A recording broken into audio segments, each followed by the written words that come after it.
प्यारे दोस्तों, आज बुद्ध पूर्णिमा, वैशाख माह की पूर्णिमा को ही बुद्ध पूर्णिमा कहते हैं। जब सिद्धार्थ अपने और इंसान के अस्तित्व के अर्थ और दुख के मूल कारण को उत्तर खोजने के लिए बोध गया के पवित्र बोधि वृक्ष के नीचे बैठे थे, तभी उस लंबी ध्यान साधना के पश्चात गौतम को ज्ञान की प्राप्ति हुई थी। वह दिन भी वैशाख माह की पूर्णिमा का ही था और इसी ज्ञान प्राप्ति के बाद सिद्धार्थ गौतम बुद्ध के नाम से जाने जाने लगे। महात्मा गौतम बुद्ध भारत के एक महान प्रतापी योगी थे, जिन्होंने स्वयं को परमात्मा से योग तथा ध्यान के माध्यम से जोड़कर ज्ञान की प्राप्ति की और वे अपने अनुयायियों को जीवन की प्रेरणा देने लगे। उन्होंने स्वयं को ऐसा सिद्ध किया कि वे देवता के रूप में पूजे जाने लगे।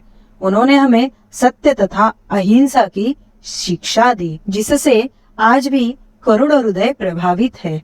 क्या आप जानते हो कि ये सन्यासी बुद्ध एक संपन्न राज परिवार के वंशज थे? आइए आज की वीडियो में जानेंगे गौतम बुद्ध के बारे में।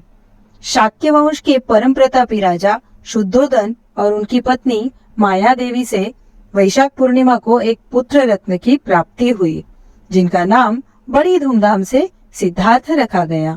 राजा ने अपने पुत्र की कुंडली बनाने राज्य के सर्वश्रेष्ठ ज्योतिषी को बुलाया। उस ज्योतिषी महाराज ने कुंडली बनाई और जन्म के नक्षत्र तथा ग्रह योग देखकर राजा को बोले, राजन, आपका पुत्र परम प्रतापी होगा, परंतु राजा बनकर नहीं, क्योंकि इसकी कुंडली में उत्तम ग्रह तो है, परंतु राजयोग नहीं है।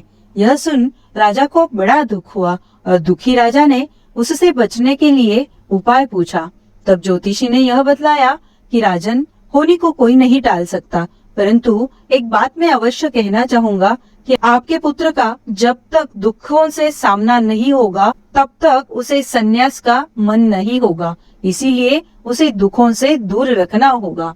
यही एकमात्र उपाय है। यह सुनने के पश्चात शुद्धोधन ने सिद्धार्थ को दुखों से वंचित रखने के सारे उपाय तथा उचित प्रबंध कर डाले। उसके महल में ही सारी सुख सुविधा, भोग विलास की सारी सुविधाएं थी, जिससे उसे दुख देखना न पड़े। सिद्धार्थ का विवाह भी हो गया। उसे राहुल नाम का एक पुत्र भी प्राप्त हो गया। एक दिन अचानक अपने सारथी के साथ सुरक्षा व्यवस्था देखने के लिए नगर भ्रमण करने सिद्धार्थ निकले, तो रास्ते में उन्होंने एक शव यात्रा देख ली। वह देख उन्हें मृत्यु तथा व्याधि के दुखों के बारे में पता चल गया। शव यात्रा के सभी लोगों को विलाप करते देख सिद्धार्थ का मन विचलित हो गया और इस दुख से बचने का तरीका मन ही मन वे खोजने लगे। तभी आगे उन्हें एक सन्यासी बाबा भी दिखे।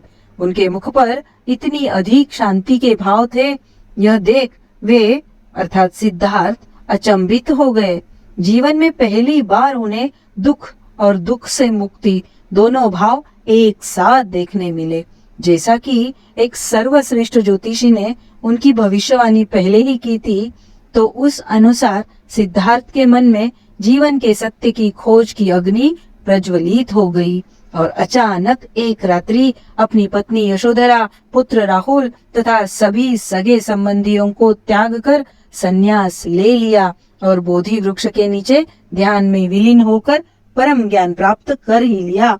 इस प्रकार राजपुत्र सिद्धार्थ से वे गौतम बुद्ध बन गए। अगले वीडियो में देखेंगे कि भगवान बुद्ध से क्या सीख मिलती है। उसके लिए आपको फटाफट मेरे चैनल को सब्सक्राइब करना होगा। वीडियो अच्छा लगा तो लाइक कमेंट अवश्य करिए। जय श्री कृष्ण।